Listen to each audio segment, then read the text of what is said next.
പ്രാർത്ഥിച്ചാൽ ഉത്തരമുണ്ട്, യാചിച്ചാൽ മറുപടിയുണ്ട്, മുട്ടിയാൽ തുറന്നിടും, ചോദിച്ചാൽ ലഭിച്ചിടും അതു നിശ്ചയം.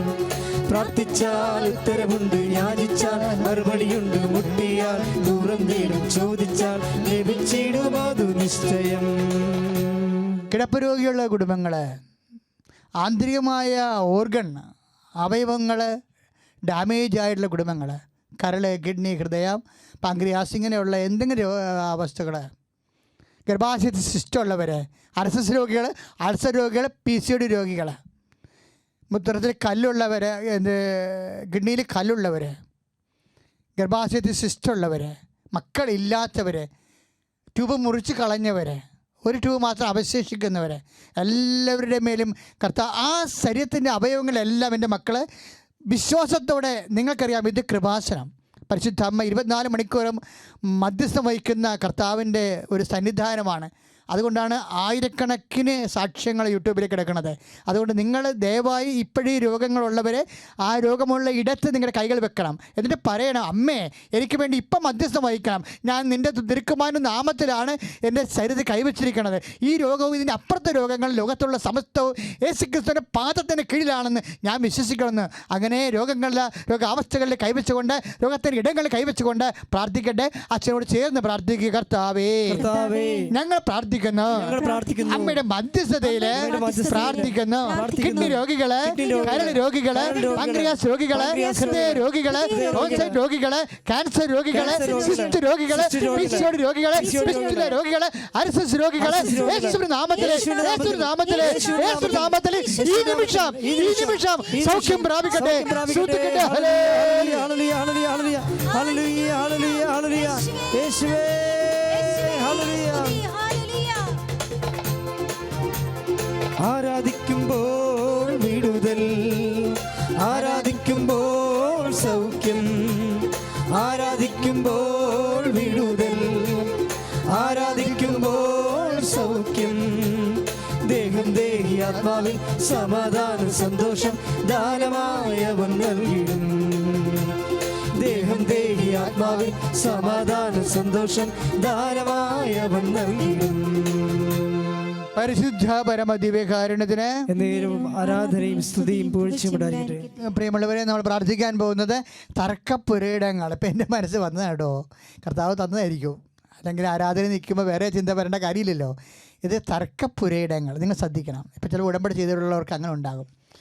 തർക്കത്തിൻ്റെ വഴികൾ തർക്കത്തിലിരിക്കുന്നു, കമ്പനി തർക്കത്തിലിരിക്കുന്നു, ജോലി തർക്കത്തിലിരിക്കുന്നു, നിൻ്റെ തസ്തിക തർക്കത്തിലിരിക്കുന്നു, നിൻ്റെ വീട് തർക്കത്തിലിരിക്കുന്നു. മൊത്തം തർക്കം, കൺഫ്യൂഷൻ, വിവാദം, അങ്ങനെയുള്ള സ്ഥലങ്ങൾ, വീടുകൾ, വ്യക്തികൾ, വിഷയങ്ങൾ നമ്മൾ കർത്താവിൻ്റെ തിരുസന്നിധിയിൽ പരിശുദ്ധ അമ്മയുടെ മധ്യസ്ഥ വെക്കാൻ പോവുകയാണ്. ഈ വിഷയത്തിൽ നിനക്ക് സാക്ഷ്യം പറയാൻ സാധിക്കും. നീ സ്വന്തമായിട്ട് പറയണം. ഇപ്പോഴേ ഞാൻ ഈ വിഷയത്തിൽ സാക്ഷ്യം പറയും എന്ന് പറയണം.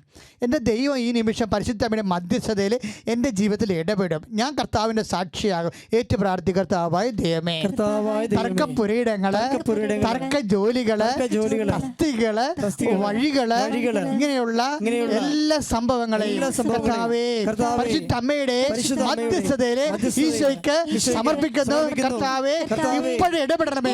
10,000-കണക്കിന് മനുഷ്യര് ഈ നിമിഷം പ്രാർത്ഥിക്കുമ്പോൾ അവരുടെ പ്രാർത്ഥനയോട് ചേർത്തുകൊണ്ട് എന്റെ ജീവിത ആവശ്യങ്ങളിൽ കർത്താവേ ഇടപെടണമേ, എന്റെ സാക്ഷിയായി മാറ്റണമേ.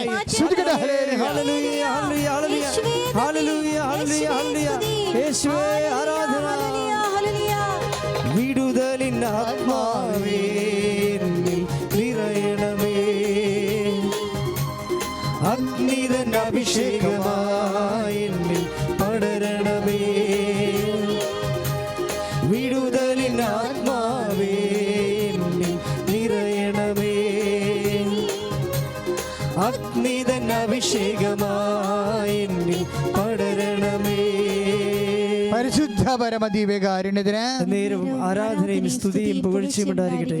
മക്കളെ, വിറ്റുമാറാനുള്ള പറമ്പുകൾ, വിറ്റുമാറാനുള്ള വീടുകൾ, വാടക കൊടുക്കാൻ നിവൃത്തിയില്ലാത്ത വിഷയങ്ങൾ, വീടില്ലാത്തവർ, സ്ഥലമില്ലാത്തവർ, ഒരു സമാധാനത്തോടെ ജീവിക്കാനോ ഒന്ന് ഉറങ്ങാൻ പോലും പറ്റാത്ത അവസ്ഥയിൽ ജീവിക്കുന്ന ആ കടമയിലെല്ലാം കർത്താവിൻ്റെ കരുണ ഉണ്ടാകാൻ വേണ്ടി നിങ്ങൾ അച്ഛൻ പ്രാർത്ഥിക്കുമ്പോൾ ഞാൻ കാണിക്കുന്ന ആത്മാർത്ഥതയെങ്കിലും നിങ്ങളുടെ വിഷയം നിങ്ങൾ കാണിക്കണം. സീരിയസ് ആയിട്ട് വേണം ഈ ആരാധനയിൽ പങ്കെടുത്ത് പ്രാർത്ഥിക്കുക. കർത്താവായ ദൈവമേ, കർത്താവേ, വീടില്ലാത്തവരെ, സ്ഥലം വിറ്റ് മാറാൻ ആഗ്രഹിക്കുന്നവരെ, അതിന്റെ പേരില് അവകാശങ്ങൾ കൊടുക്കാൻ ആഗ്രഹിക്കുന്നവരെ, കണ്ണീരോടെ പ്രാർത്ഥിക്കുന്ന കർത്താവേ, അവരുടെ വേദനകളെ ഏറ്റെടുക്കണമേ.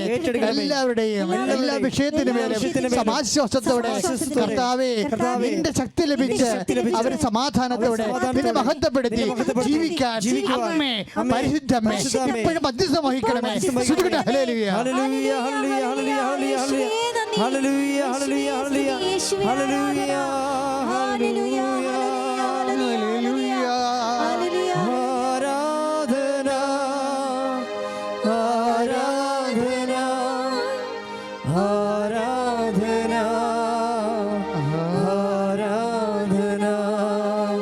ആരാധന, ആരാധന,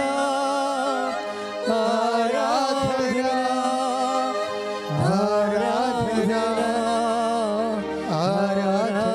സ്വരത്തിലെ സന്തോഷത്തോടെ ആരാധന, ആരാധന, ആരാധന, ആരാധന.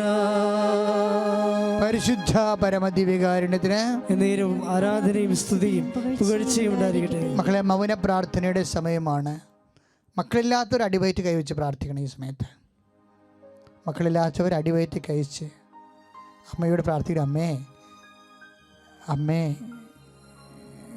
ലോക്ക്ഡൗൺ കഴിയുമ്പോൾ, കൃപാസനത്തിൽ ഉടമ്പടി തുടങ്ങുമ്പോൾ, ഉടമ്പടി ധ്യാനം തുടങ്ങുമ്പോൾ, അമ്മ എൻ്റെ ഉദരത്തിൽ നൽകിയ കുഞ്ഞുമായി കുഞ്ഞിനെയും കൊണ്ട് വന്ന് അമ്മയുടെ അൾത്താരെ കയറാൻ എന്നെ സഹായിക്കണമെന്ന് കണ്ണീരോടെ പ്രാർത്ഥിക്കുക. ദൈവപൈതലേ, അമ്മ നിന്നെ സഹായിക്കും. 22 വർഷമായിട്ട് മക്കളില്ലാത്തവർ പോലും ഉടമ്പടി ചെയ്ത് മക്കളെ കിട്ടി സാക്ഷ്യം പറഞ്ഞില്ലേ? നിനക്കും വരാൻ കഴിയും. പഠനത്തിൻ്റെ ഒരു അനിശ്ചിതത്വം തുടരുകയാണ്. എൻ്റെ മക്കൾ നമ്മുടെ അധ്യയന വർഷം തുടങ്ങുമ്പോൾ ഒരു കൊഗാഗുലേഷനാണ്. അതെല്ലാം വ്യക്തതയാകാൻ വേണ്ടി പ്രാർത്ഥിക്കുക. നമ്മൾ വിപ്രവാസികളായ സഹോദരങ്ങൾ വന്നുകൊണ്ടിരിക്കുകയാണ്. കൃപാസനത്തിൻ്റെയും താക്കോല് കൊണ്ട് കളക്ടറിന് കൊടുത്തിരിക്കുകയാണ്. ഞങ്ങൾ സന്തോഷത്തോടെ ഏപ്രിൽ മാസം തന്നെ അത് ചെയ്തതാണ്. ഞങ്ങളെല്ലാവരും ഉള്ള സൗകര്യത്തിൽ ക്വാറന്റൈനിലേക്ക് നമ്മുടെ സഹോദരങ്ങളെ സ്വീകരിക്കാൻ കേരളം മുഴുവൻ ഒരുങ്ങിക്കൊണ്ടിരിക്കുന്ന സമയമാണ്.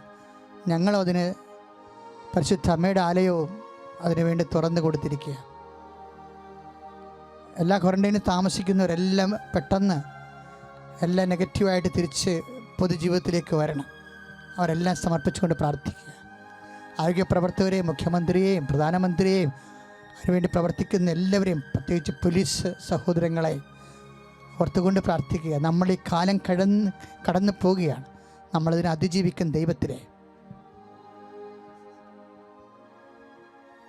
മൗനമായി പ്രാർത്ഥിക്കേണ്ട സമയമാണ്. ഉടമ്പടി എടുത്തവരെല്ലാം അച്ഛൻ ഓർക്കുന്നു. ഇവിടെ വന്ന് തീർത്ഥാടനം ഉടമ്പടി ചെയ്തവരുണ്ട്. മാതാവിൻ്റെ നടയിൽ വന്ന് ഉടമ്പടി ചെയ്തു പോയവർ, ഇപ്പോഴും ഓൺലൈൻ ഉടമ്പടി ചെയ്തുകൊണ്ടിരിക്കുന്നവരുണ്ട്.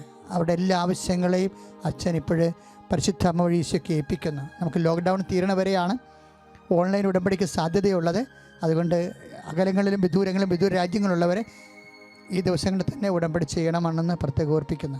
നിങ്ങൾക്കെല്ലാം വേണ്ടിയാണ് ഞങ്ങളെ ആരാധന നടത്തി പ്രാർത്ഥിക്കുന്നത്. ഇന്ന് വൈകുന്നേരം 5 മണിക്ക് മാതാവിൻ്റെ വണക്കമാസം ആരംഭിക്കുക. 12ാം ദിവസമാണ്. ഇതുവരെക്കും വണക്കം കൂടാത്തവർക്ക് പഴയ മെയ് 1-ാം തീയതി മുതലുള്ള വണക്കം യൂട്യൂബിലുണ്ട്. മരിയൻ തീർത്ഥാടനമാണ് നമ്മൾ. മറിയത്തിലൂടെ പരിശുദ്ധാത്മാവിലേക്കെന്നുള്ള വലിയ തീമിൽ വൈകുന്നേരം പെന്തക്കോസ്ത ഒരുക്ക ധ്യാനം കൂടിയുണ്ട്. അതിൻ്റെ കൂടെ വളരെ അനുഗ്രഹപ്രദമായ ഈ നിമിഷങ്ങളെല്ലാം നിങ്ങൾ പൂർണ്ണമായി പ്രയോജനപ്പെടുത്തണം. 20,000 പേരൊക്കെയാണ്, 30,000 പേരാണ് കൃപാസനത്തിൽ വണക്കം കൂടുന്നത് യൂട്യൂബിലും ഫേസ്ബുക്കുമായിട്ട് തത്സമയത്തിൽ. അപ്പോൾ വൈകുന്നേരം 5 മണിക്ക് വണക്കം ആരംഭിക്കും. മൗനമായി പ്രാർത്ഥിക്കേണ്ട സമയമാണ്. അതിനുശേഷം ആശീർവാദത്തിൻ്റെ സമയത്തും മക്കളെ ഈശോ അനുഗ്രഹിക്കും. ഞങ്ങൾക്കെല്ലാം വേണ്ടി പ്രാർത്ഥിക്കണം. വളരെ ജീവനോടുകൂടി ശുശ്രൂഷകൾ കൃപാസനത്തിൽ നടന്നുകൊണ്ടിരിക്കുകയാണ്. എല്ലാ ദിവസവും ആയിരങ്ങളും പതിനായിരങ്ങളും ശുശ്രൂഷ പങ്കെടുക്കാൻ വേണ്ടി കർത്താവ് ഇടയാക്കിയതിന് ദൈവത്തോട് നന്ദിയുണ്ട്. അതേസമയം തന്നെ പങ്കെടുക്കുന്ന എല്ലാവർക്കും അമ്മ അനുഭവം നൽകി അനുഗ്രഹിക്കാൻ വേണ്ടി ഈ ആരാധനയിൽ അവരെ സമർപ്പിച്ചുകൊണ്ട് പ്രാർത്ഥിക്കുക.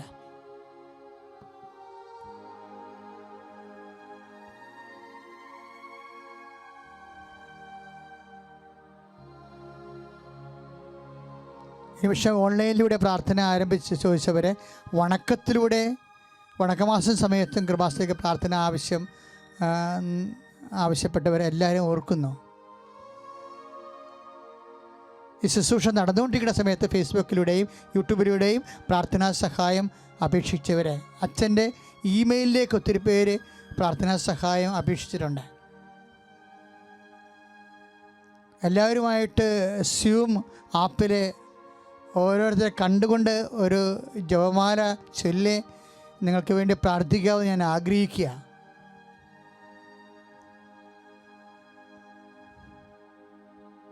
എല്ലാ വണ്ടി ലീഡേഴ്സിനെയും കൃപാസനത്തിൻ്റെ എല്ലാ വാഹന പ്രേക്ഷിതരെയും അവിടെ കുടുംബാംഗങ്ങളെയും അച്ഛൻ ഈ നിമിഷം പ്രത്യേകം ഓർക്കുന്നു. ഇവിടെ ഈ വിശുദ്ധമായ മണ്ണിൽ വന്നു പോയിട്ടുള്ള എല്ലാവരും ആരെങ്കിലും പ്രത്യേക പ്രയാസത്തിൽ ഇരിക്കുന്നുണ്ടെങ്കിൽ അവരെയും കർത്താവിന് തിരുമുറുവാർന്ന് വലത് കിടത്താൽ ഈശോ ഈ നിമിഷം അനുഗ്രഹിക്കട്ടെ, ആശ്വസിപ്പിക്കട്ടെ. അവിടെ സങ്കടങ്ങൾക്ക് കർത്താവിന് കണ്ണുനീരപ്പെട്ടെ എന്ന് പ്രാർത്ഥിക്കുന്നു. നമുക്ക് സമാപന ആശീർവാദം സ്വീകരിക്കാം. രണ്ട് കൈകളും ഉയർത്തി സ്വതന്ത്രമായി സ്തുതിച്ചുകൊണ്ട് എല്ലാ ജീവിത നിയമങ്ങളെയും സമർപ്പിച്ചുകൊണ്ട് പ്രാർത്ഥിക്കട്ടെ. Hallelujah, hallelujah, hallelujah, hallelujah, hallelujah. യേശുവേ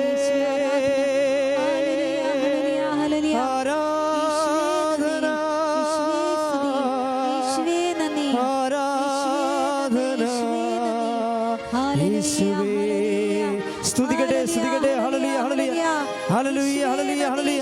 യേശുവേ നന്ദി. Hallelujah, hallelujah, hallelujah, hallelujah. യേശുവേ ആരാധന, ആരാധന. കർത്താവേ ഞങ്ങൾ സമർപ്പിച്ച എല്ലാ നിയോഗങ്ങളെയും അവിടുന്ന് ആശീർവദിക്കണമേ. Hallelujah, hallelujah, hallelujah, hallelujah, hallelujah, hallelujah, hallelujah. യേശുവേ ആരാധന, ആരാധന, ആരാധന. ഹല്ലേലൂയ, ആരാധന, ആരാധന, ആരാധന, ആരാധന. പരിശുദ്ധ പരമമാ ദിവ്യകാരുണ്യമേ, എന്നുമെന്നും അങ്ങേക്കാരാധന. പരിശുദ്ധ പരമമാ ദിവ്യകാരുണ്യമേ, എന്നുമെന്നും അങ്ങേക്കാരാധന. പരിശുദ്ധ പരമമാ ദിവ്യകാരുണ്യമേ, എന്നുമെന്നും. ഇവിടെ വന്ന് ഈ ഒരു സാക്ഷ്യം പറയാൻ എനിക്ക് അനുഗ്രഹം തന്ന കൃപാസന അമ്മയ്ക്ക് ഞാൻ ആദ്യം നന്ദി പറയുന്നു. എൻ്റെ പേര് ജോമിൻ. ഞാൻ കൊല്ലം സെൻറ്റ് ജോസഫ് ഇടവകയിൽ നിന്ന് വരുന്നു. ഞാൻ ആദ്യം ഉടമ്പടി എടുത്തത് ജൂലൈ 8-ാം തീയതി ആയിരുന്നു. അത് കഴിഞ്ഞ് പ്രാർത്ഥിക്കുകയും ഡെയിലി രാവിലെ അച്ഛൻ്റെ ബ്ലെസ്സിങ്ങും പ്രാർത്ഥനകളെല്ലാം കാണുകയും പള്ളിയിൽ പോവുകയൊക്കെ ചെയ്യുന്നു. പറഞ്ഞ കണക്ക് തന്നെ ഉടമ്പടിയിൽ എങ്ങനെയാണോ അന്ന് ക്ലാസ്സിൽ അറ്റൻഡ് ചെയ്തത് അത് കണക്കൊക്കെ ചെയ്യുമായിരുന്നു. പ്രത്യേകിച്ച് ആ ഒരു 3 മാസ കാലയളവിൽ എനിക്കങ്ങനെ മാറ്റങ്ങളായിട്ടോ അല്ലെങ്കിൽ ഒന്നും വന്നതായിട്ടോ എനിക്ക് തോന്നിയില്ല. ഞാൻ നോർമലി 3 മാസം കഴിഞ്ഞ് ഉടമ്പടി പുതുക്കുന്ന ടൈമിന് വന്നു. ഒക്ടോബർ 9-ാം തീയതി വന്ന് ഞാൻ ഉടമ്പടി പുതുക്കി. അന്ന് ക്ലാസ് അറ്റൻഡ് ചെയ്തപ്പം ആ ക്ലാസ്സിലാണ് എന്താണ് ഞാൻ ചെയ്യാഞ്ഞ കുറവുകളായിട്ടുള്ള കാര്യങ്ങൾ, മറ്റ് എന്താണ് എൻ്റെ ഉടമ്പടിക്കകത്ത് വന്ന തെറ്റുകളെന്നുള്ളത് എനിക്ക് അന്നാണ് മനസ്സിലായത്. ഞാൻ ആ സമയത്തായിരുന്നു ഒരു ഇൻ്റർവ്യൂ ഒക്കെ അറ്റൻഡ് ചെയ്ത് എൻ്റെ പേപ്പർ വർക്കും കാര്യങ്ങളൊക്കെ നടന്നുകൊണ്ടിരുന്നത്. എൻ്റെ ഓഫർ ലെറ്റർ വന്ന്, പക്ഷേ അതിനുശേഷം എനിക്ക് ഒരു അപ്ഡേറ്റും വരുന്നില്ല, പെർമിറ്റിൻ്റെ കാര്യങ്ങളൊന്നും വന്നില്ല. ഈ 2ാമത്തെ ഉടമ്പടി പുതുക്കിയതിന് ശേഷം ഞാൻ എന്താണ് ആ തെറ്റുകളെന്നുള്ളത് നോക്കി അത് ഞാൻ തിരുത്തി പ്രാർത്ഥിക്കുമായിരുന്നു. എന്നിട്ടും എനിക്ക് 3 മാസത്തോളം പിന്നെയും സമയം പോയിട്ടും പെർമിറ്റ് വന്നില്ല. എൻ്റെ കൂടെ കൊടുത്തവർക്കും എൻ്റെ പുറകിന് കൊടുത്തവർക്കും പെർമിറ്റ് വരികയും അവർ രാജ്യത്ത് ഇറങ്ങുകയും ചെയ്തായിരുന്നു. ഞാൻ അന്നൊരു നിരാശയുടെ ഒരു വക്കിലൊക്കെ നിന്ന് എന്ന് പറഞ്ഞാൽ എന്തുകൊണ്ട് എനിക്ക് മാത്രം ശരിയാവുന്നില്ല, അതിൻ്റെ കൂടെ വരുന്നവർക്ക് പോകുന്നു. ഞാനത് കുറേ കാലം 2-3 കൊല്ലമായി ഞാൻ ശ്രമിച്ചുകൊണ്ടിരിക്കുന്നു, എനിക്ക് മാത്രം അത് ശരിയായി വരുന്നില്ല. അങ്ങനെ ഒരു ദിവസം പ്രാർത്ഥിച്ച് എല്ലാം കഴിഞ്ഞ് ഇന്നിപ്പം എന്നെ വിളിച്ചിട്ട് പറഞ്ഞ് പെർമിറ്റ് വന്നിട്ടുണ്ടെന്ന് പറഞ്ഞ്. കാരണം സന്തോഷം, നല്ല രീതിയിൽ സന്തോഷം കാര്യങ്ങളൊക്കെ ആയി. ഞാൻ ആ രീതിയിൽ നിന്നു. നവംബർ 2 ശുദ്ധിരന്മകൾ വരുന്നയാൾ കഴിഞ്ഞ് ഞങ്ങൾ വീട്ടിലോട്ട് പോയിട്ട് ഒന്ന് കടയിൽ പോയിട്ട് തിരിച്ചു വന്നതാണ്. എനിക്ക് നല്ലൊരു ആക്സിഡൻറ്റ് സംഭവിച്ചിരുന്നു. ഞാൻ വണ്ടി സ്കിഡ് ചെയ്ത് വീണ് ഒരു 10 മിനിറ്റോളം റോഡിൽ സ്ലൈഡായി. ഞാൻ ചെന്ന് ഓട്ടോയിലിടിച്ച്. പക്ഷേ കണ്ടുകൊണ്ട് നിന്നവരും ആ കടയിൽ നിന്നവരെല്ലാം പറഞ്ഞ് നല്ല രീതിയിലാണ് വീണത്, തലയിടിച്ചോ, എന്നെ വന്ന് പിടിച്ച് എണീപ്പിക്കാനൊക്കെ വന്ന്. പക്ഷേ അന്നേരം എനിക്കറിയത്തില്ല, എന്തോ ഭാഗ്യം എന്നറിയത്തില്ല, എൻ്റെ കയ്യില ഈ ഇവിടെ മാത്രം ഒരു മുറിവ് മാത്രമേ ഉണ്ടായുള്ളൂ. എൻ്റെ തലയിടിച്ച് വീണെന്ന് പറഞ്ഞാലും തലയ്ക്കോ അല്ലെങ്കിൽ ദേഹത്തിനോ ഒരു പ്രശ്നമൊന്നുമില്ല. അന്നേരം എൻ്റെ കൂടെ ഉണ്ടായിരുന്നവർക്ക് ഞാൻ പറഞ്ഞ് ഭാഗ്യം കൊണ്ടാ, സ്കില്ല് കൊണ്ടാന്നൊക്കെ പറഞ്ഞ് ഞാനിങ്ങനെ തമാശയ്ക്ക് പറഞ്ഞ് പോയി.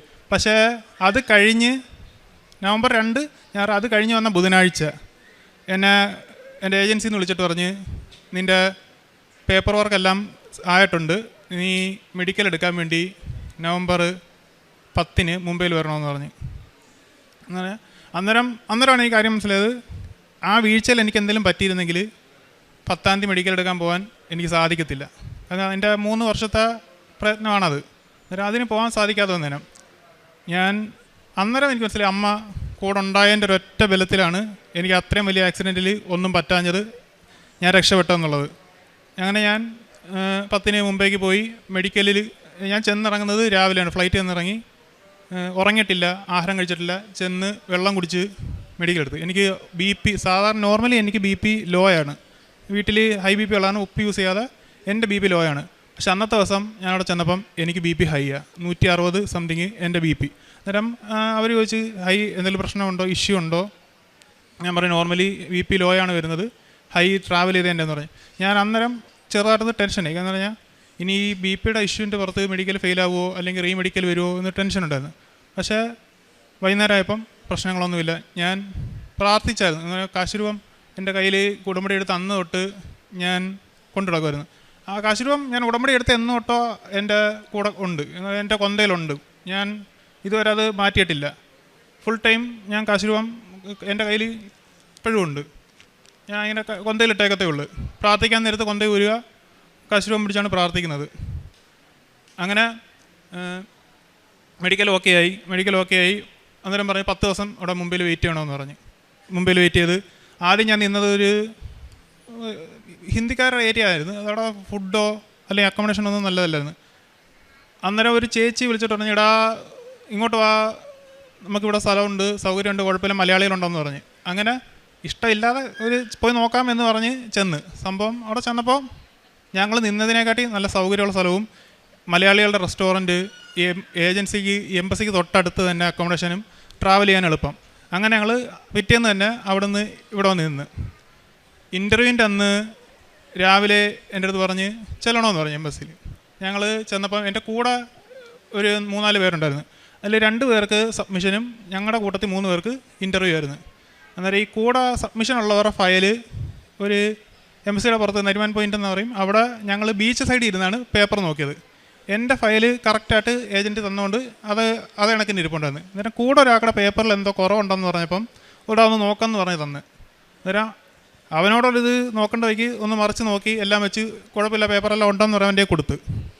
ഞാൻ വിചാരിച്ചു എൻ്റെ ഫയൽ ഞാൻ എടുത്ത് ബാഗ് വെച്ചേക്കില്ല, ചെക്ക് ചെയ്തില്ലല്ലോ, ഓൾറെഡി ചെക്ക് ചെയ്ത് വെച്ചേക്കുന്നതുകൊണ്ട് തുറന്നില്ല. ഞാനത് ഇൻ്റർവ്യൂവിന് കയറുന്നതിൻ്റെ സ്റ്റേജ് എത്തിയപ്പം ബാഗ് തുറന്ന് ഫയൽ നോക്കിയപ്പം എൻ്റെ ബാഗിൽ എൻ്റെ ഫയലില്ല. കാരണം പറയാം, ഒരു ജോലിയുടെ കടമ്പയിൽ 99% കഴിഞ്ഞ് ആ 1% വേണ്ടിയാണ് അവിടെ നിൽക്കുന്നത്.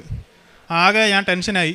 ഞാൻ ഇന്ന നിപ്പിൽ ഇറങ്ങി ഓടി, ഇരുന്ന സ്ഥലത്ത് പോയി. അവിടെ ഇല്ലെന്ന് എനിക്കറിയാൻ കാര്യം എന്ന് പറഞ്ഞാൽ നമ്മൾ ചെക്ക് ചെയ്തിട്ടാണ് വന്നത്. പക്ഷെ മാനസികാവസ്ഥയിൽ എന്ത് ചെയ്യണമെന്ന് അറിയാത്തതുകൊണ്ട് ഇറങ്ങി ഓടി അവിടെ ചെന്ന് നിന്ന് വിറച്ച് നിന്നത്. എന്നിട്ട് ഇനി ജീവിതത്തിൽ ഇനി മുമ്പോട്ടൊന്നും ഇല്ല, ഇത്രയും കാലം ശ്രമിച്ചതിൻ്റെ ഫലം കിട്ടാതെ ഇതെന്താവുമെന്നറിയാതെ ടെൻഷനിൽ നിൽക്കുക.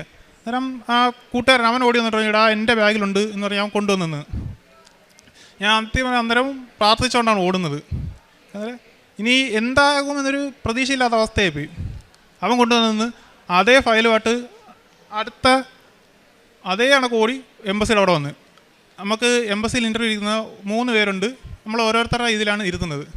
അന്നേരം വിയർത്ത് കുളിച്ച് നിന്നപ്പം അവിടെ എല്ലാവരും എന്നെ നോക്കുന്നത്. കാരണം പറയാം, അവിടെ എല്ലാവരും നോർമലി ഇൻസ്റ്റൻ്റ് അടിച്ച് നീറ്റായിട്ടിരിക്കുകയാണ്. ഞാൻ മാത്രം വിയർത്ത് കുളിച്ച് ഷൂസ് കഴിഞ്ഞ് ആകെ അലമ്പ് പരുവത്തിലാണ് ഞാൻ ചെന്ന് കയറുന്നത്. അന്നേരം എൻ്റെ ഭാഗ്യം എന്ന് പറഞ്ഞു കഴിഞ്ഞാൽ എൻ്റെ മുമ്പിൽ ഒരു 5 പേരുണ്ട്. അവർ കഴിഞ്ഞിട്ടേ എൻ്റെ പേപ്പർ വിളിക്കത്തുള്ളൂ. ആ സമയം കൊണ്ട് അവിടെ ഇരുന്ന് ഈ ടെൻഷൻ്റെ ഇടയ്ക്ക് ഇൻ്റർവ്യൂവിന് ചോദിക്കുന്ന കാര്യങ്ങൾ വരെ എൻ്റെ മൈൻഡിൽ നിന്ന് ബ്ലാങ്കായി. എനിക്കൊരു വക ഓർമ്മയില്ല. ഞാൻ ആകെ എന്ത് ചെയ്യും എന്ന് പറയാം. അവരകത്ത് എന്ത് ചോദിച്ചാലും ഇത് നമ്മുടെ മൈൻഡിൽ നിന്ന് എന്തെങ്കിലും പറഞ്ഞ ആൻസർ തെറ്റിപ്പോയി കഴിഞ്ഞാലോ അല്ലെങ്കിൽ ഇതിനകത്ത് എന്തെങ്കിലും തെറ്റ് പറ്റിക്കഴിഞ്ഞാൽ അവർക്ക് റിജക്റ്റ് അടിക്കാൻ എളുപ്പമാണ്. അന്നേരം ഞാനാകെ ടെൻഷനായിട്ട് എൻ്റെ കയ്യിൽ നിന്ന് ഫയലെടുത്ത് പെട്ടെന്ന് പ്രാർത്ഥിച്ച്, ഞാൻ കാശുരൂപം പിടിച്ച് പ്രാർത്ഥിച്ച്, മാതാവേ എന്ന് പറഞ്ഞ് എന്നെ പ്രാർത്ഥിച്ചിട്ട് ഒന്ന് ഓടിച്ച് നോക്കി, എല്ലാം ഓടിച്ച് നോക്കി, ഫയൽ ഡോക്യുമെൻറ്റ്സ് മൊത്തം ഓടിച്ച് നോക്കി. അതാ എൻ്റെ ഭാഗ്യം അതായിരുന്നു പറഞ്ഞാൽ 5 പേര് എനിക്ക് മുമ്പ് ഉണ്ടായിരുന്നു. അവരുള്ളത് കാരണം എനിക്ക് അതിനുള്ള സമയം കിട്ടി. സമാധാനമായിട്ട് ഇരിക്കാൻ പറ്റി, നോക്കാൻ പറ്റി. ഞാൻ ഓക്കെ ആയിട്ട് കയറി. അന്നേരം ഞാൻ പ്രാർത്ഥിക്കുന്നുണ്ടായിരുന്നു, എനിക്കറിയാവുന്നത് എന്നോട് ചോദിക്കാവുള്ളൂ, കൂടുതൽ എന്തെങ്കിലും ചോദിച്ചാൽ തെറ്റിപ്പോയാൽ എനിക്കൊന്നും ചെയ്യാൻ പറ്റത്തില്ല ദൈവമേ പ്രാർത്ഥന ഉണ്ടായിരുന്നു. പക്ഷെ ആ പ്രാർത്ഥന അമ്മ കേട്ട് അകത്ത് കയറി ഞാൻ ചെന്ന് എൻ്റെ അടുത്ത് ആകെ ചോദിച്ചത് എൻ്റെ പേര്, ഞാൻ മാരീഡ് ആണെന്ന് വെച്ച് പറഞ്ഞ്, എൻ്റെ കോൺട്രാക്റ്റിൻ്റെ കാലയളവ് ചോദിച്ച്, ഫാമിലി റിലേറ്റീവ്സിനെ കൊണ്ടുവരാൻ താല്പര്യമുണ്ടോ എന്ന് വെച്ച്.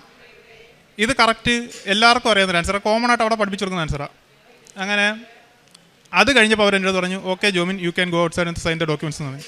സത്യം പറഞ്ഞാൽ അന്നേരം എനിക്ക് വിശ്വാസമില്ല എന്തോ സംഭവം പാസ്സായതാണോ അല്ലെങ്കിൽ എന്താണ് ഇതിൻ്റെ റിസൾട്ട് എന്നറിയാത്തതുകൊണ്ട് പുറത്ത് വന്നിട്ട് ഞാനിതാണ് ഏജൻറ്റ് പറഞ്ഞു, ഇതാണൊക്കെ എൻ്റെ അടുത്ത് പറഞ്ഞെന്ന് പറഞ്ഞു. അയാൾ പറഞ്ഞു ഓക്കെ കുഴപ്പമില്ല, പാസ്പോർട്ടിൻ്റെ കോപ്പിയും ഒരു 3 ഡോക്യുമെൻറ്റ്സ് സൈൻ ചെയ്തിട്ട് പൊയ്ക്കൊള്ളാൻ പറഞ്ഞു. ഞാൻ ഇൻ്റർവ്യൂ അറ്റൻഡ് ചെയ്യുന്നത് വെള്ളിയാഴ്ചയാണ്. സാധാരണ നമുക്ക് 24 മണിക്കൂർ വേണ്ട ആ റിസൾട്ട് വരാൻ. പക്ഷേ അത് ശനിയും ഞായറും അതാണ് അവധി. ഞങ്ങൾ ഏജൻറ്റിനോട് ചോദിച്ചാൽ പറഞ്ഞു, ഇല്ല കുഴപ്പമില്ലടാ, നിങ്ങൾ പൊയ്ക്കോ, വേറെ പ്രശ്നമൊന്നുമില്ല, നമ്മളെന്തെങ്കിലും ഉണ്ടെങ്കിൽ വിളിക്കാമെന്ന് പറഞ്ഞു. മനസ്സോടാണ് കയറുന്നത്. റിസൾട്ട് എന്തോ എന്നറിയത്തില്ല. ആകെ ഈ ഓഡിയൻ്റെ ടെൻഷൻ, ഇതിനകത്ത് പെർഫോം ചെയ്തത് ശരിയാണോ, എല്ലാം ഒരു ടെൻഷൻ്റെ പുറത്താണ് നിൽക്കുന്നത്. പിന്നെ ആ ഒരു വിശ്വാസത്തിൻ്റെ പുറത്ത് കയറി. എല്ലാവർക്കും തിങ്കളാഴ്ച വിസ വന്ന്, എനിക്ക് തിങ്കൾ വന്നില്ല, ചൊവ്വ വന്നില്ല, ബുധൻ വന്നില്ല. ഞാൻ ആകെ ടെൻഷൻ. വീട്ടിൽ എന്നെക്കാട്ടി ടെൻഷൻ വീട്ടിൽ അമ്മയ്ക്ക്. എന്ന് പറഞ്ഞാൽ ഓൾറെഡി ഞാനൊരു 2 വിസയൊക്കെ വെച്ച് റിജക്റ്റ് ചെയ്ത് കുറച്ച് പൈസയൊക്കെ പോയി ആ ഒരു സ്റ്റേജ് കടന്നിട്ടാണ് ഇങ്ങനെ വന്നത്. അത് കഴിഞ്ഞ് വ്യാഴാഴ്ച ആയപ്പോഴും ബുധനാഴ്ച ഞങ്ങളുടെ അവിടെ നൊവേനയൊക്കെ ഉണ്ട്. പള്ളിയിലൊക്കെ പോയി വൈകുന്നേരം നൊവേനയൊക്കെ പോയി പ്രാർത്ഥിച്ച് മനസ്സിന് സമാധാനം കിട്ടുന്നത് പള്ളിയിൽ ചെല്ലുമ്പോൾ മാത്രമാണ്. അല്ലാതെ ചിരിച്ചു നിന്നാലും ടെൻഷൻ്റെ പീക്കാണ്, കാണിക്കാൻ പറ്റത്തില്ലെന്നുള്ളതേ ഉള്ളൂ. ആ ഒരു മൈൻഡിൽ നിൽക്കുമ്പോൾ വ്യാഴാഴ്ച എന്നെ വിളിച്ചിട്ട് പറഞ്ഞ്, നിൻ്റെ വിസ വന്നിട്ടുണ്ട്, വേറെ പ്രശ്നങ്ങളൊന്നുമില്ല, ഓക്കെ ആണെന്ന് പറഞ്ഞ് അവർ ഫോട്ടോ ഇട്ട് തന്ന്.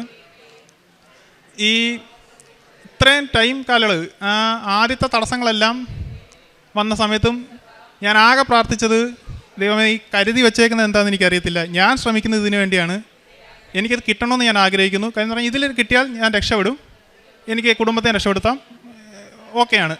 ഞാൻ ആ സമയത്ത് അങ്ങനെ പറഞ്ഞു, അല്ല ഇതിന് കിട്ടിയില്ലെങ്കിൽ തന്നെ എനിക്ക് നീ എന്താണോ കരുതി വെച്ചേക്കുന്നത് അത് ഉൾക്കൊള്ളാനൊരു മാനസികാവസ്ഥ എനിക്ക് നീ തരണേ. ഒരിക്കലും ഒരു സാഹചര്യത്തിൽ പോലും സഭയിൽ നിന്നോ എൻ്റെ വിശ്വാസത്തിൽ നിന്നോ എന്നെ പിന്നോട്ട് വലിക്കാനൊരു സാഹചര്യം ഉണ്ടാക്കരുതെന്നാണ് ഞാൻ പ്രാർത്ഥിച്ചുകൊണ്ടത്. അങ്ങനെ വിസ അടിച്ചു, കാര്യങ്ങളൊക്കെ ഭംഗിയായിട്ട് നടന്നു. എനിക്ക് ടിക്കറ്റ് ഈ മാസം 10-ാം തീയതി, ഞാൻ ഇവിടെ ഉടമ്പടിയിൽ 2ാമത്തെ ഉടമ്പടിയിൽ എഴുതിയപ്പം ഞാനൊരാഗ്രഹത്തിന് പുറത്ത് എഴുതിയായിരുന്നു, എനിക്കിവിടെ വന്ന് സാക്ഷ്യം പറയാൻ സാധിക്കണേ അമ്മയെന്ന് പറഞ്ഞ് എഴുതിയായിരുന്നു. എന്നിട്ട് ഉടമ്പടി ആദ്യം വന്നപ്പോൾ എനിക്ക് അറിയത്തില്ലായിരുന്നു ഈ ടോക്കൺ കൊടുക്കുന്നതും തിരികളും കൊടയും മാതാവിൻ്റെ രൂപം പിടിക്കുന്നതൊന്നും എനിക്കറിയത്തില്ലായിരുന്നു. ഞാൻ അന്ന് എല്ലാവർക്കും കിട്ടുമെന്ന് പറഞ്ഞാൽ ഞാൻ നോക്കിക്കൊണ്ടിരുന്നത്. പക്ഷെ പിന്നെ എനിക്കത് മനസ്സിലായത് അത് റാൻഡമായിട്ട് എടുക്കുന്നതാണ്. എന്നിട്ട് ഞാൻ 2ാമത് വന്നപ്പോൾ ഞാൻ പ്രാർത്ഥിച്ചു, 2ാമത് ഉടമ്പടി പുതുക്കാൻ വന്നപ്പോൾ പ്രാർത്ഥിച്ചു, എനിക്കൊരു അടയാളം പോലെ എനിക്ക് എന്തെങ്കിലും തരണമെന്ന് പറഞ്ഞു. എനിക്ക് അന്ന് ഇതണക്ക് ഞാൻ ഇവിടെ നിന്നപ്പം ആ പാത്രം തന്നിട്ട് പറഞ്ഞു എടുക്കാൻ പറഞ്ഞു. എടുത്തപ്പോൾ എനിക്ക് തിരിയാണ് കിട്ടിയത്. അന്നേരം സത്യം നല്ല സന്തോഷം ഉണ്ടായിരുന്നു. എന്ന് പറഞ്ഞാൽ ഒരു അടയാളം തന്നല്ലോ എന്നൊരു തിരി. അങ്ങനെ ഈ 10-ാം തീയതി എൻ്റെ ടിക്കറ്റാണ്, ഇസ്രായേലിലോട്ട് പോകുന്നതിൻ്റെ എല്ലാ വർക്കുകളും ശരിയായി. ഇതിനിടയ്ക്ക് ചെയ്യുന്നത് പറഞ്ഞു കഴിഞ്ഞാൽ ഞാനൊരു ഡയാലിസിസ് പേഷ്യൻറ്റിനെ ഓട്ടം കൊണ്ടുപോകും. കാരണം പറഞ്ഞാൽ വേറെ ജോലിയൊന്നുമില്ല, ഇതിന് പോകേണ്ട വഴിക്ക് വേറെ ജോലിക്കൊന്നും ആയില്ല. അന്നേരം അവരെ കൊണ്ടുപോകും, അവർ പൈസ തരും. അന്നേരം ആ പൈസ ഈ നമുക്ക് പിടിച്ച് നിൽക്കാൻ വേണ്ടി മാത്രമുള്ളൊരു വരുമാനമായിട്ടേ കണ്ടുള്ളായിരുന്നു. അന്നേരം ഞാൻ നമ്മുടെ അടുത്ത് ഈ ഹോസ്പിറ്റലായതുകൊണ്ട് അറിയാവുന്നവർ ചോദിക്കുമ്പോൾ എന്തെങ്കിലും കൈയിരിക്കുന്നതനുസരിച്ച് കൊടുക്കും. ഓവറായിട്ടൊന്നും കാണത്തില്ല. നമ്മളെന്താണെന്ന് വെച്ചാൽ നമ്മളെ കൊണ്ട് പറ്റുന്നത് അവർക്ക് കൊടുത്തിട്ടുണ്ട്. അത് കണക്ക് തന്നെ കിട്ടുന്ന ശമ്പളം പോലെ കിട്ടുന്ന പൈസക്കകത്തുനിന്ന് പള്ളിയിൽ ഒരു ശതമാനം കൊടുക്കണം എന്നൊരു പറച്ചിൽ എൻ്റെ അപ്പൻ ഞങ്ങളുടെ അമ്മ പറഞ്ഞ് കേട്ടിട്ടുണ്ട്. ഒരു നമ്മുടെ വരുമാനത്തിൻ്റെ ഇത്ര ശതമാനം പള്ളിക്ക് നൽകണം, അല്ലെങ്കിൽ ആ ദൈവത്തിന് കൊടുക്കണം, അതുള്ളതാണ് എന്ന് പറഞ്ഞ് ഞാനത്, പക്ഷെ ആരും കാണുമെന്ന് ഞാൻ കൊടുത്തിട്ടില്ല. ഞാൻ അല്ലാതെ തന്നെ ഈ നേർച്ചിടുമ്പോഴോ കഴിച്ചിടുമ്പോഴോ സ്വസ്ത്ര കഴിച്ച് അങ്ങനെ ആട്ടാക്കി ഞാനും കിടത്തോളൂ. എന്ന് പറഞ്ഞാൽ എനിക്ക് പേരായിട്ട് പറഞ്ഞ് കൊടുക്കുന്ന ഒരു സ്ഥലത്തും താല്പര്യമില്ല. അതുകൊണ്ട് ഞാൻ എന്ത് കൊടുക്കുമെന്നൊന്നും ആർക്കും അറിയാനും പറ്റത്തില്ല, ചിലപ്പം ആരും അറിയത്തുമില്ല. പക്ഷേ അതിൻ്റെയൊക്കെ ഒരു അനുഗ്രഹം എൻ്റെ ജീവിതത്തിൽ എനിക്ക് വന്നിട്ടുണ്ട്. എനിക്ക് ഭയങ്കരമായി ദേഷ്യം പെട്ടെന്ന് വരുമായിരുന്നു. ഞാൻ കാശുരൂപം ഇട്ട് പ്രാർത്ഥിക്കാൻ പറഞ്ഞ് എൻ്റെ ദേഷ്യത്തിനെ ഒന്ന് കൺട്രോൾ ചെയ്യാൻ എനിക്ക് പറ്റണം. ഞാൻ ആരോടും ഇഷ്ടപ്പെട്ടില്ലെങ്കിൽ ദേഷ്യപ്പെട്ട് സംസാരിക്കും. ഇപ്പോഴും പൂർണ്ണമായി മാറിയെന്ന് എനിക്ക് വിശ്വാസമില്ല, എന്നാലും പഴയതിനെക്കാട്ടി എൻ്റെ ജീവിതത്തിൽ അതിനൊരു മാറ്റമുണ്ട്. അതെല്ലാം അമ്മ പ്രാർത്ഥനയും ഈ വിശ്വാസത്തിൻ്റെയും ഒരു അനുഗ്രഹമായിട്ട് ഞാൻ കാണുന്നു. ഞാൻ തുടക്കം പറഞ്ഞ പോലെ തന്നെ എൻ്റെ കഴിവ് കൊണ്ട് ഞാൻ ശ്രമിച്ചിടത്തൊന്നും കിട്ടിയിട്ടില്ല. ഇത് എനിക്ക് കിട്ടിയത് അമ്മയുടെ അനുഗ്രഹം കൊണ്ട് തന്നെ. പറഞ്ഞാൽ എൻ്റെ കഴിവിൻ്റെ പുറത്ത് ഞാൻ 2 വർഷം ശ്രമിച്ചിട്ടും എനിക്കൊന്നും കിട്ടിയില്ല. 2 വട്ടം ലിസ്റ്റിൽ വന്ന് ജോലി കിട്ടിയില്ല. 1 വട്ടം വെച്ച് വിസ റിജക്ഷൻ, 1 വട്ടം പൈസ ഏജൻറ്റ് പറ്റിച്ച്, ഇത്രയും നഷ്ടം വന്നു. അവസാനമാണ് വിശ്വാസത്തിൽ ചെയ്ത ഇതിൽ എൻ്റെ ഒരു കഴിവും ഇതിനകത്ത് എനിക്ക് നടന്നിട്ടില്ല. അമ്മയുടെ അനുഗ്രഹം കൊണ്ട് തന്നെ അമ്മയ്ക്കും ഈശോയ്ക്കും ഞാൻ ഇതിന് നന്ദി പറയുന്നു.